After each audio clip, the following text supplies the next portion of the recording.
Buongiorno amici, benvenuto.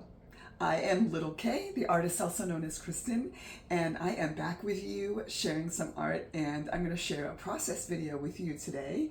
This is something a little bit different. I am not in my studio, I'm actually in my kitchen right now. I'm working on my island. This is not fluid art, and it doesn't require a spinner. So I'm going to be sharing a little bit of a tutorial. This is just, I think I'm going to do a base layer. Here's what I'm going to do. First of all, benvenuto, welcome. If you haven't subscribed yet, please do. And if you are a returning subscriber, welcome back.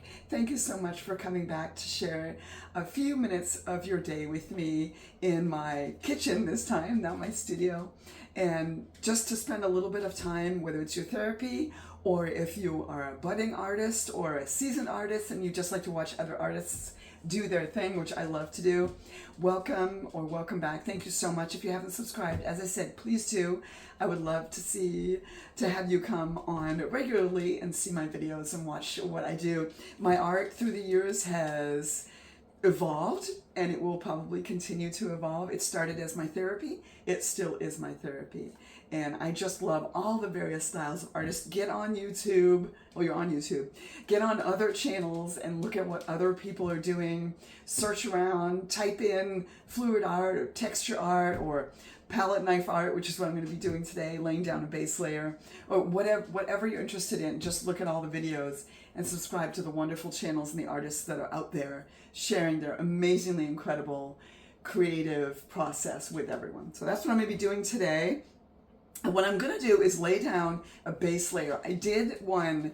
What I'm sharing with you today is something I don't like, something I'm actually not going to keep. I don't usually share that very much, but I have a piece here, and I absolutely love the base layer that I put down, and then I fiddled with it, and I don't like it now. So this is the piece that I love, the base layer, the foundation layer. This was part of this is continuing my passion series, and I love the purple, and it's very soft and romantic, and I just love it. And then I put the green on top of it. I can't stand it now. Unfortunately, it's texture paint, and it's dry, and I can't take it off. So I don't know if I'm going to keep this or what I'm going to do with it. If you guys have ideas of what I can do with this to make it so that I like it, I welcome your ideas, but I don't like it. I thought about maybe putting more of the green and just making it like a plant, but I don't know. Anyway, so what I'd like to do is recreate this background because I do have some ideas of some things that I want to do on top of the background. So this is what I'm going to be doing today. So I'm going to be sharing that process with you. It's really quite easy. What I'm going to do is I'm going to take off my jewelry and put on my apron because I tend to make a little bit of a mess. And I'm going to share with you the process, obviously, but I also want to share with you, I've chosen 3 colors, very simple. And then I'm going to just be using my favorite palette knife, which I've cleaned and scraped so many times. And so I will come back in a second, and then we'll get ready and continue making some art. Okay, jewelry is off, apron is on, and now I am going to get ready and do this piece with a palette knife. So here are the colors that I've chosen. I have 3 purple colors. So this is a brilliant purple, and this is Liquitex Basics. And then I also have Prism Violet, which is Liquitex Basics. And then, of course, my old standby, Dioxazine Purple, which I love, also by Liquitex Basics. So I'm just going to start out. It's real simple. I love this technique. It's very easy to do. It's also super abstract, and you can make it any way that you want. What I'm going to do this time is I'm going to, like this one, the previous one that I showed you earlier, this one here, I'm going for those lines. I want more of a lined look as opposed to a circular pattern or swirls. So I am going to add my paint just kind of in lines. And apparently blobs. Excuse me. So sorry about that. Ay. It's been a little while since I've done a video where I've been talking, so I might get a little weird on you guys. I apologize. But I don't apologize because I am a little weird, and this is really me. So a lot of the videos that I had done previously was just music, and there was no talking because I thought that would be better because I was going through some stuff, and It was just easier to just play the music, and I didn't really think you guys were interested in what was going on in my brain. You probably still aren't, but just mute it if you don't want to hear it. All right, so there's the brilliant purple, and then my dioxazine purple.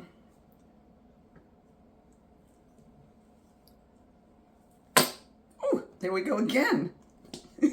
So sorry about that.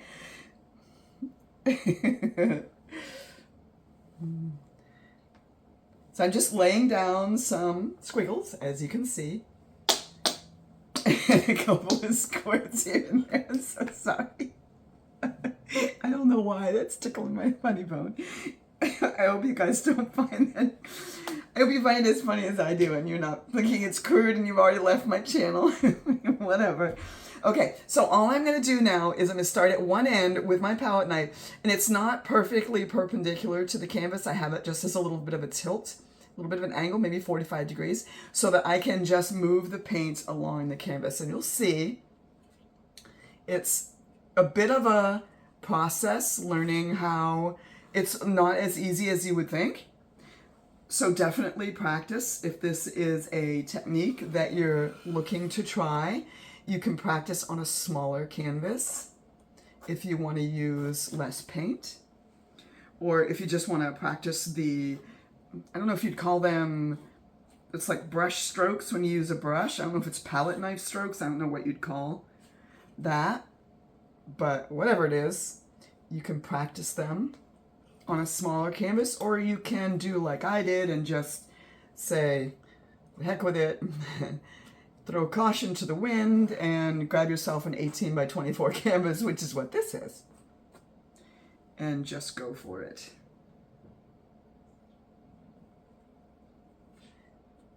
So really it's just up to you and what you're seeing as you're spreading the paint. Personally, I'm loving the way the way these colors are mixing. I really love this color combination anyway. It's just so vibrant. And I know purple is typically associated with royalty and not necessarily passion, whereas red, the different shades of red are usually associated with passion. But personally, I am very passionate about purple. So I feel like this is a good choice for this series. So this is just the first layer. And what I like to do is smooth it out enough so that there's no white showing, first of all. Try and cover up all the blank canvas. And then what I do is kind of look at the way it's sitting, and I don't know if I would call it the composition because it's really not a composition with this background. But if it is kind of not looking the way I want it to, I'll go back in and add different colors in different areas if I want to add more purple, or if I want to add more of that beautiful prism violet, which is kind of more like a pink compared to the dioxazine purple and the brilliant purple. The prism violet is almost like a pink, and I think it's just beautiful. It's a little more romantic because it's a little bit more of a reddish pink. One thing to be careful of when you're doing this style is not to get your knuckles in the paint. Again, it takes a little bit of practice. You can go over it as many times as you want. If you find you want more pink or more purple, whatever the colors that you're using, this first pass through, what I like to do is just get a good base and a good idea of the way the colors are streaking. You can leave it like this if this is your style. You want to just leave it with the base layer. I am planning on adding more layers to give it a little bit more of a texture so that the paint will act differently on the canvas. And I am going to clean up the edges a little bit.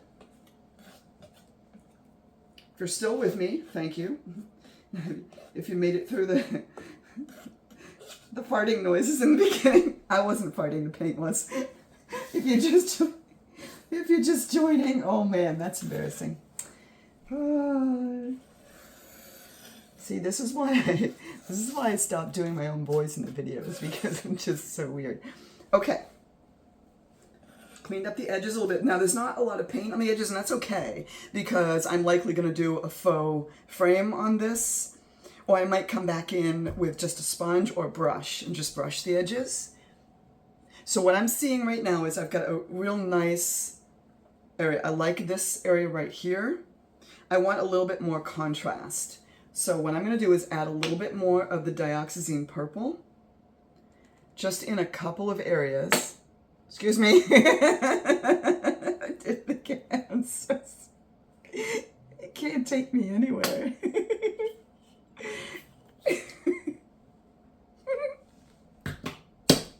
I don't know why I'm giggling. I'm trying to stop. It's really hard once you get started. Really hard to stop giggling. Okay, so then just smooth it out, and I'm loving how that looks right there. That's beautiful. And then we'll smooth a little more. I try not to stop midway. It's up to you if you want the breaks in the paint. Some people do, some people don't. For this particular one, I don't want a lot. There's a couple of breaks here and there that I don't mind, but I don't want a lot. Now that looks really, really nice. I like that. And then I'm going to bring a little bit more of that dioxazine purple over here.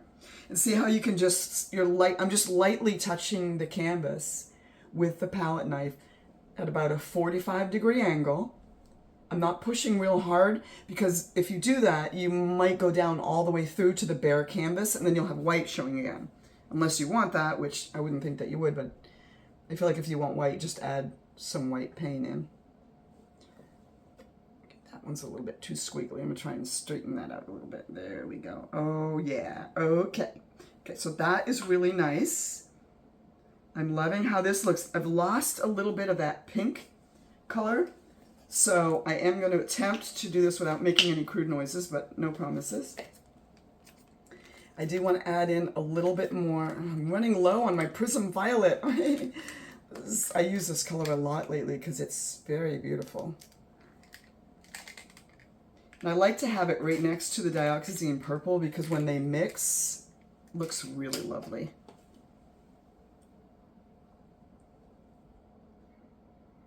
There we go. So you got a little bit more of a red in there. And then we'll come over here. That's where I put that dioxazine purple in. We'll just blend that in. There. Oh, that's so pretty. Really loving this. And then I want to lighten it up a little bit in a couple of areas, mostly around the edges, I think. Don't want it too light, but I also don't want it too dark. Remember when I started, I was going to do, this is my base layer. So I do have planned for another layer on top of this. And you might be asking yourself, well, what can you do with a base layer once it's dry? Lots of things. You could do, if you do any kind of appliques, or if you have the texture that you like to use, when you can get those mandala stencils or any kind of stencil, you could put a butterfly in it. There's so much that you can do with a base like this, because it's just acrylic paint.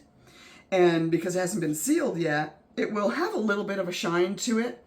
It won't be real glossy, but it will have a little bit of a shine to it.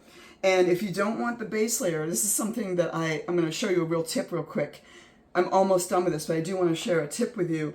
If you're using a paint or paints and a medium that are shiny, and you want your finished product to be matte, or you want your base layer, your background to be matte, once your background is totally dry, I will take a little bit of Golden's Matte Medium and lightly brush if it's shiny or anywhere that I don't want to be shiny, I'll brush a little bit of the golden matte medium on the areas that I don't want to be shiny, and it dries clear. So once it's dry, it's not shiny in those areas. So if you want to go back, once your base layer is fully dry, even in between layers, if I was to do, when I do a second layer, if I wanted the background and all these beautiful purples to be matte and not shiny, then I would take the matte medium and lightly brush a real thin layer over the top of it, let it dry, and then put my next layer of colors down. Those would be shiny, the background would be matte, and then you'd have some really interesting contrast. So that's a thing that you can do